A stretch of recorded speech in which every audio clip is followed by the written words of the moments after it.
Hello दोस्तों, स्वागत है मेरी आज की न्यू वीडियो। आज हम अल्ट्रा वेजिटो की स्टोरी को कंटिन्यू करेंगे। हम देखेंगे वेजिटो का लाइफ सेक्टर ठीक है डीमन एम्परर के साथ अल्ट्रा वेजिटो को मिलता है स्टोरी को कॉल में आते लेकर आप उन्हें अपना सपोर्ट करें। अगर ये वीडियो आपको पसंद आए तो वीडियो को लाइक एंड चैनल को सब्सक्राइब करें। तो चलिए वीडियो को शुरू करते हैं। हम देखते हैं सेक्टर ठीक है डीमन एम्परर और वेजिटो दोनों एक दूसरे पर अटैक करने के लिए आगे बढ़ते हैं। जैसे कि हमने देखा था डीमन एम्परर ने अपने दोनों हाथों को अपने अजीब से टेक्निक से बनाया होता है, यानी कि अपने खूंचे। वहीं वेजिटो ने बू की एबिलिटी का इस्तेमाल करके अपने दोनों हाथों को बनाया होता है। दोनों के पंचेस आपस में टकराते हैं, एक के बाद एक दोनों के चारों पंचेस आपस में टकराते हैं। वेजिटो बोलता है भले ही तुम दिखने में बच्चे हो लेकिन तुम लड़ से एक आदमी की तरह हो। बहुत बढ़िया डीमन। डीमन बोलता है तुम उतने ही मजेदार हो जितना मैंने सुना था। हम देखते हैं वेजिटो और डीमन एम्परर में जबरदस्त लड़ाई हो रही होती है। वो हर तरफ से लड़ाई कर रहे होते हैं और हर तरफ से धमाके की आवाज आ रही होती है। हम देखते हैं वेजिटो के चेहरे पर जो स्माइल थी वो अब गुस्से में बदल जाती है। डीमन एम्परर अभी भी हंस रहा होता है। कुछ देर बाद दोनों एक दूसरे से अलग होते हैं। इसके बाद वेजिटो हंसकर बोलता है सच में बच्चे तुम बाकियों से अलग हो। तुमने मेरी रिस्पेक्ट पा ली है। मुझे नहीं लगा था मेलो के बाद मुझे इतनी जल्दी कोई चैलेंज मिल जाएगा।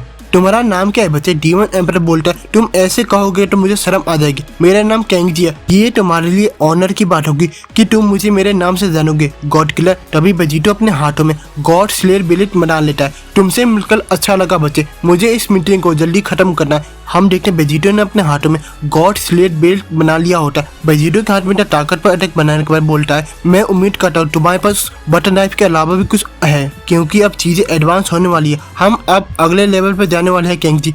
पर कैंगजी को वेजिटो की बात से कोई फर्क नहीं पड़ता। वो अपने उसी नाइफ से वेजिटो पर अटैक करने के लिए आगे बढ़ता है। वो बोलता है मुझे दिखाओ। कैंगजी को लगता है उसे दुनिया में कोई नहीं हरा सकता। कैंगजी वेजिटो पर अटैक करने के लिए आगे बढ़ रहा होता है। वेजिटो शांति से खड़ा होता है जैसे कि वो कैंगजी को उकसा रहा हो उसके पास आने के लिए। वेजिटो कैंगजी की बात को सुनकर हंसता है। मैं तुम्हें दिखाऊं तो आ जाओ, जैसी तुम्हारी इच्छा प्रिंसेस। बस तुम अपनी पलकें मत झपकना, ये कुछ ही देर में खत्म हो जाएगा। तभी हम वेजिटो के पैरों को देखते, उसके पैरों में से इलेक्ट्रिसिटी निकल रही होती है। जैसे वो अपने पैरों में एनर्जी इकट्ठी कराओ, जैसे उसने एक प्लेटफॉर्म से दूसरे प्लेटफॉर्म पर छलांग लगाने के लिए किया था। अभी वेजिटो एक जबरदस्त किक कैंगजी को मारता है। एक बार फिर से कैंगजी किसी मच्छर की तरफ फट पड़ता है और वहाँ खून ही खून हो जाता है। कैंगजी का खून वेजिटो पर भी गिरता है। ये सब देखे वेजिटो इरिटेट होने लगता है। वेजिटो नीचे उतरने लगता है। वो काफी डिसअपॉइंटेड होता है। हम देखे कैंगजी का खून आगे जाके गिरता है। तभी फिर से कैंगजी शेप लेने लगता है। उसके चेहरे पर इविल स्माइल होती है। ये काफी तेज था मिस्टर, पर मैं इससे भी तेज हो सकता हूँ। कैंगजी एक बार फिर से वेजिटो के पीछे शेप लेने लगता है। इसके बाद वेजिटो पीछे मुड़कर देखता है। तुम तेज हो सकते हो शायद भागने में, मैं इसे थक चुका हूँ। तुमने कहा था तुम चीजों को और भी इंटरेस्टिंग बनाओगे। जैसे ही वेजिटो पीछे मुड़कर देखता है वो चौंक जाता है। उसे अपनी आंखों पर विश्वास नहीं हो रहा था। कोई चीज कैंगजी की तरफ से उसकी ओर बहुत तेजी से बढ़ रही है। तभी कैंगजी बहुत तेजी से वेजिटो के पास आकर उस पर जबरदस्त अटैक करता है और वेजिटो के सर को उसके सर से अलग कर देता है। वेजिटो को विश्वास नहीं होता। वेजिटो के सर में से बहुत तेजी से खून निकल रहा होता है। कैंगजी बोलता है देखा, मैंने कहा था ना मैं तेज हूँ। ये सब कैंगजी के ब्लड वाले हाथ ने किया होता है। उसने ये सब इतनी तेजी से किया होता है कि वेजिटो को कुछ भी करने का मौका नहीं मिलता। कैंगजी के चेहरे पे अभी भी वो इविल स्माइल होती है। वेजिटो का कटा हुआ सर चिल्लाता है क्या? उसके सर को ऑलरेडी एक हाथ ने पकड़ लिया होता है। वो वेजिटो के सर को अपनी तरफ खींचता है।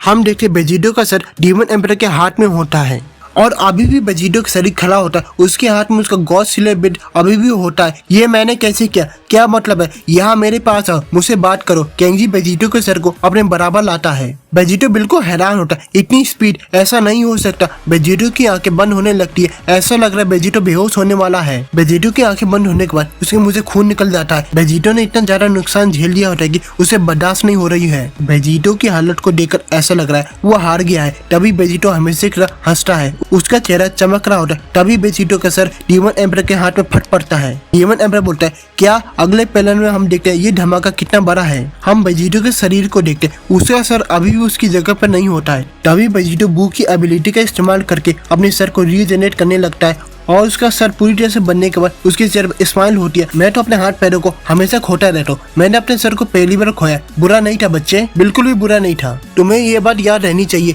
कि तुम मुझे कितने ही टुकड़े में बांटो, वो हमेशा तुमसे ज्यादा ही ताकत पर रहेंगे। कैंगजी फिर से खून में बदल जाता है, लेकिन इस बार उसके चेहरे पर गुस्सा होता है। तभी कैंगजी वेजिटो के पास आ जाता है। वो पूरी तरह से ठीक हो जाता है। तुमने ये बिल्कुल ठीक नहीं किया। मैं तो तुमसे बात करना चाहता था। मैं बस तुम्हारा दोस्त बनना चाहता था। तुम बस यहाँ से भागना चाहते हो। तुम बाकियों की तरह यहाँ से जाना चाहते हो? आखिर क्यों? वेजिटो बोलता तुम मेरे दोस्त बनना चाहते हो, लेकिन तुम्हें पता है ना बाकी के साथ डीमन एम्पर के साथ क्या हुआ है? ये तो तुम्हें पता ही होगा। यहाँ से बाहर निकलूंगा ये जरूर होगा, बस मैं तुम्हारा काम तमाम कर दूं। तुम यहाँ पे अकेले इसलिए हो क्योंकि तुम हो ही इतने अजीब।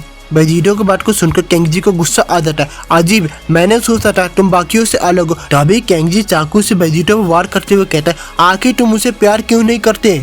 वेजिटो बहुत ही आसानी से केंगजी के अटैक को रोक लेता है। वेजिटो बोलता है, मैं तुमसे प्यार नहीं करता। मुझे नहीं पता बच्चे तुम्हें किस थेरेपी की जरूरत है। कैसा होगा अगर मैं तुम्हें गले लगा लूं? वेजिटो अपने चारों गॉड स्लेयर ब्लेड को नीचे ले आता है और केंगजी को काट देता है। इसके बाद वो अपने गॉड स्लेयर ब्लेड को हटाता है। केंगजी को विश्वास नहीं हो रहा होता कि उसके साथ ऐसा हुआ है। वेजिटो के गॉड स्लेयर ब्लेड से केंगजी के शरीर के टुकड़े टुकड़े हो जाते हैं। आखिर क्यों? उसकी बॉडी में से खून निकल रहा होता है। उसके दिमाग में यही चल रहा होता है, आखिर उसका नया दोस्त उसे पीछा क्यों सुना चाहता है। तभी केंगजी चिल्लाता, आखिर कोई मुझसे प्यार क्यों नहीं करता? तभी केंगजी खून में बदल जाता है। वह खून का तालाब बन जाता है। ये देखकर वेजिटो हैरान हो जाता है। वह खून का फाउंटेन बन जाता है। वो खून का फाउंटेन एक शेप लेने लगता है। ये एक हार्ट का शेप लेने लगता है। वेजिटो घबरा कर बोलता है, ये क्या? ये फिर से अजीब हरकतें कर रहा है।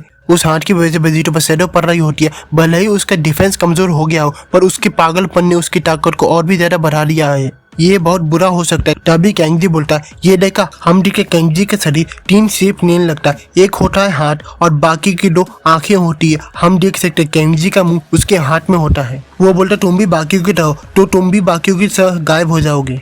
केंगजी के ऐसा बोलते ही उसके बॉडी पार्ट्स मूव होने लगते हैं और वेजिटो पर अटैक करते हैं और वेजिटो के गर्दन को पकड़ लेता है। वेजिटो चिल्लाता है, क्या? तभी केंगजी वेजिटो को फेंक देता है। ये इतनी तेजी से होता है कि इसमें वेजिटो का चेहरा भी बिगड़ जाता है और वेजिटो दूर जाकर गिरने लगता है। केंगजी ये देख रहा होता है। वेजिटो बोलता है, मुझे ये जल्दी खत्म करना होगा क्योंकि वो और भी ज्यादा ताकतवर हो रहा है। वेजिटो अपनी आंखें खोलता है। वो चौंक जाता है। जैसे कि हमें पता था केंगजी वेजिटो के सामने होता है। वेजिटो चिल्लाता है, ये क्या? केंगजी पहले से भी बड़ा हो चुका है। वो जमीन से लेकर वेजिटो तक स्ट्रेच हो गया होता है। वेजिटो बोलता, क्या? फिर से? केंगजी वेजिटो को अपने हाथ से दबा देता है। केंगजी ये तंजोस करता है कि आसपास की जमीन भी टूट जाती है। जब केंगजी को लगता है उसने वेजिटो को हरा दिया, वो अपने हाथ को उठाने लगता है। इसके बाद केंगजी का खून वापस जाने लगता है। हम देखते केंगजी वापस से अपनी शेप में आ जाता है। पहला स्टेप पूरा हुआ। तुम बस यहाँ से बाहर जाना ही वाले हो मिस्टर, तुम खुश हो जाओ। हम वेजिटो को देखते हैं। पिछले अटैक से वेजिटो की हालत बहुत ज्यादा खराब होती है। वेजिटो बोलता, मैं सही था, इस बच्चे की ताकत बदलती रहती है। जब ये नाराज होता है इसकी ताकत और भी ज्यादा बढ़ जाती है। मुझे ये जल्द से जल्द खत्म करना होगा जब तक वो स्माइल कर रहा है। जैसे ही वेजिटो ये सोच रहा होता है उसे क्या करना है, तभी वेजिटो को कुछ महसूस होता है। वो देखता है जिस गड्ढे में वो है वहाँ वो अकेला नहीं है। तभी वेजिटो खड़ा होता है। वो अपने आसपास देखने लगता है। वो बोलता है, क्या? उसके आसपास बहुत सारे स्केलेटन पड़े होते हैं। वेजिटो देखता है उसके आसपास किसी स्पीशीज के स्केलेटन पड़े होते हैं। ना जाने ये कितने सालों से यहाँ पड़े हैं। वेजिटो बोलता है, इतनी सारी हड्डियां, क्या इस बच्चे से पहले यहाँ कोई रहता था? क्या डीमन रैन में डीमन से पहले भी और कोई स्पीशीज रहती थी? तभी वेजिटो जमीन से एक स्कल उठाता है ताकि वो जान सके कि वो कौन सी स्पीशीज है। वेजिटो देखता है ये नॉर्मल स्कल है, उसके 2 हॉर्न्स होते हैं। वेजिटो समझ जाता है ये किसका स्कल है। नहीं, ये डीमन स्कल है। ये बच्चा झूठ नहीं बोल रहा था। यहाँ और भी डीमंस रहा करते थे, पर वो सब मरे हुए और दफनाए हुए क्यों हैं? और आखिर ये बच्चा यहाँ पर अभी भी क्यों है? मैं आपसे मिलूंगा नेक्स्ट वीडियो में।